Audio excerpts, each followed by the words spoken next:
communities nationwide. Wichita is no different.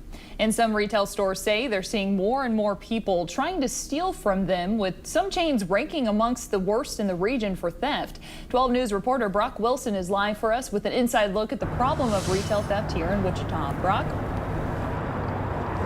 Retail theft. It's the simple crime of walking into a store, stealing something, and walking out.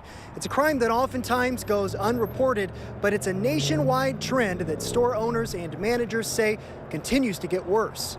The retail industry continues to deal with unprecedented levels of crime, theft, and violence. David Johnson with the National Retail Federation says nationwide, retailers reported over $112 billion in losses in 2022. Of the reported losses, 2/3 of them can be attributed to theft. Wichita is no different. Dustin Herman has worked at R&J Discount Liquor on Douglas Avenue for 7 years and says the problem has never been this bad. We are seeing people coming in, they're targeting certain brands, and talking to other liquor store owners, they're starting to lock up brands that they've never had to lock up before. Dustin says one of the big items people are stealing these days is tequila, and that cashiers know if people start to linger around this section a little too long to keep an eye on them. One of the women who stole from us, she distracted one of our clerks. Once they had turned around, she stuck a bottle of Camarena tequila in her purse. Dustin says other retailers he's talked to are having the same problems, so they're having to take extra security measures. Stores are starting to hire security that they've never had to hire. People are hiring more employees just to have on the floor. The camera systems are being upgraded. At R&J Liquor, they've added about 25% more cameras to the building and a security guard. But their biggest asset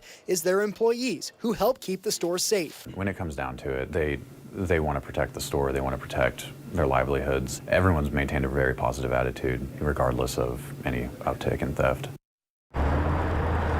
Dustin says most of the people that are stealing from his store are trying to resell the items. He says he thinks this problem is going to continue to get worse until we come up with a way to stop the crimes. Brock.